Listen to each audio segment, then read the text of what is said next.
Benvenuti in questo quarto video dove andiamo ad approfondire i costi di ristrutturazione di un eventuale rustico. È naturale che saranno soggettivi perché dipenderà dalle condizioni, dalla posizione, dallo stato, però vi voglio dare a grandi linee un'idea perché così riuscite a calcolare. Se un rustico più o meno di 30 metri quadri, calcoliamo che tra i voli dell'elicottero, il materiale, i tempi di realizzazione e tutto, i costi del materiale che oggi siamo nel 2023 sono aumentati parecchio. Io consiglio sempre di calcolare almeno 3.000 euro al metro quadro, ok? Se non qualcosina di più.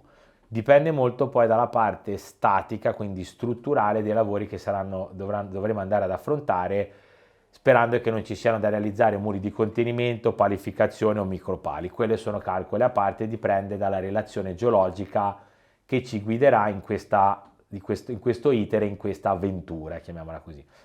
Non vi spaventate, anche se la cosa è piccolina, però dico sempre, non pensiate che i costi siano come realizzare un appartamento in città. Sono un po' più alti dovuti anche alla manodopera che è più costosa.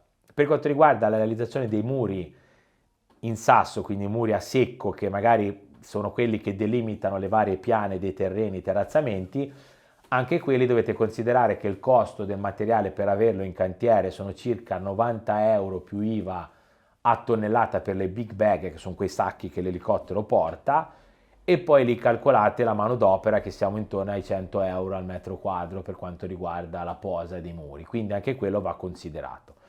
Sicuramente io consiglio sempre chi fa un investimento del genere, è uno sfizio che vi state togliendo per avere un oggetto unico, dobbiamo essere abbastanza elastici nei budget perché ci può essere un po' di discrepanza dall'inizio ad arrivare alla fine con qualche sorpresa che può uscire fuori. Vi ringrazio per questa sezione, chiudiamo qua per quanto riguarda i video che riguardano i rustici alle 5 Terre.